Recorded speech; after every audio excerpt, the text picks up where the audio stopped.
আসলে আমাদের কারবালা সম্পর্কে ভুল শোনানো হয়েছে। কারবালায় কি ঘটছে? কারবালায় মাওলা হোসেন দেখাই দিয়েছেন সত্য মিথ্যার পার্থক্য, কারা রাসূলের উম্মত আর কারা ইয়াজিদের উম্মত। দেখেন, আহলে সুন্নাত ওয়াল জামাত আর আহলে বায়াত হলো কি বংশ, রক্ত। আর সুন্নত, যে সুন্নত আদায় করে, আমি যদি বংশকে অনুসরণ করি, বংশের নীতিতে চলি, আমার সুন্নত আদায় হইয়া যায়। রাসূল পাক সাল্লাল্লাহু আলাইহি সাল্লাম বিদায় হজে ৬ লক্ষ সাহাবীদের সামনে গাদির কম স্থানে বলতেছেন, আমিও যার মাওলা, আলীও তার মাওলা।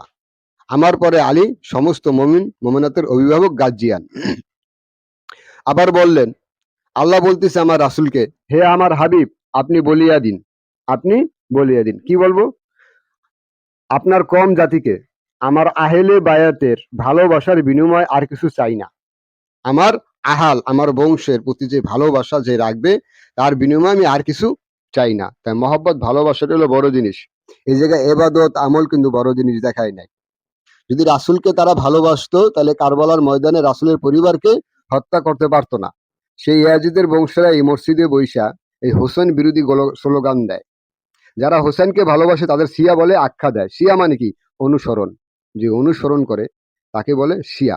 শিয়া শেয়ানে আলী। শিয়ার মধ্যে দুইটা ভাগ। সুন্নত, যে দাড়ি টুপি জুব্বা রাহে, হ্যাঁ, উজু কইরা চলে, ইয়াকে কয় সুন্নত। তো ইয়াজিদও সুন্নত পালন করছে, মবিও সুন্নত পালন করছে, কিন্তু আহলে বায়তকে ভালোবাসে নাই। হোসেন ছাড়া উপায় নাই, কারণ হোসেন জান্নাতের সর্দার, হাসান জান্নাতের সর্দার। তুমি যত বড় মাওলানা মুফতি আর পীর গুরু হও, যতই আমল করো, যদি হোসেনের প্রতি তোমার মহব্বত ভালোবাসা না থাকে, তোমার জন্য নরক। হক হুসাইন, মাওলা হুসেন, আকা হুসেন, বাদশাহ হুসেন, ইয়া হুসেন। তাই আপনারা এসে বুঝতে পারছেন যে শিয়া কারে কয়, সুন্নি কারে কয়। হ্যাঁ, শিয়া শেয়ানে আলী, এরাই আহলে বায়তের প্রেমিক, এরাই সত্য দল। ইয়া আলী মুশকিল কুশা।